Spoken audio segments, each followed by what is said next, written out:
Ар бир арамдын ичинде Аллахтын наразычылыгы бар. Сиз айтышыңыз мүмкүн, анда Алла арамды үчүн жаратты деп. Сыноо да.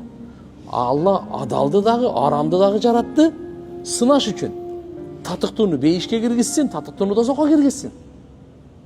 Бу дүйнө сыноо дүйнө. Болбосо сыналбай калбайбы? Дүйнөдө арам жок болуп калса, анда кимди сынайт?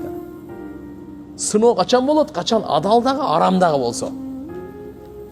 Сыноо качан болот? Качан ак дагы, кара дагы болсо. Сыноо качан болот? Качан адилеттүүлүк, зулумдук болсо. Экөөнү тең Алла субханаху ва таала карап койгон, тандагын деген да. Сизге бизге жашоонун тандоосу берилген. Ушул тандаганыбыз үчүн кыямат күнү сыйланабыз же жазаланабыз. Адам баласы же сыйланат, же жазаланат. Экөөнүн бирөөсү эле болот. Болду. Үчүнчүсү жерде жок. Тандоо Алла Таала берген бизге. Мүмкүнчүлүгүн берген. Кааласаң мына сууну танда, кааласаң аракты танда. Кааласаң чындыкты танда, кааласаң жалганды танда. Бул тандоо сенин иш. Кааласаң пайгамбардын жолун танда, кааласаң шайтандын жолун танда. Проблема жок. Бу дүйнөдөн баары кетебиз.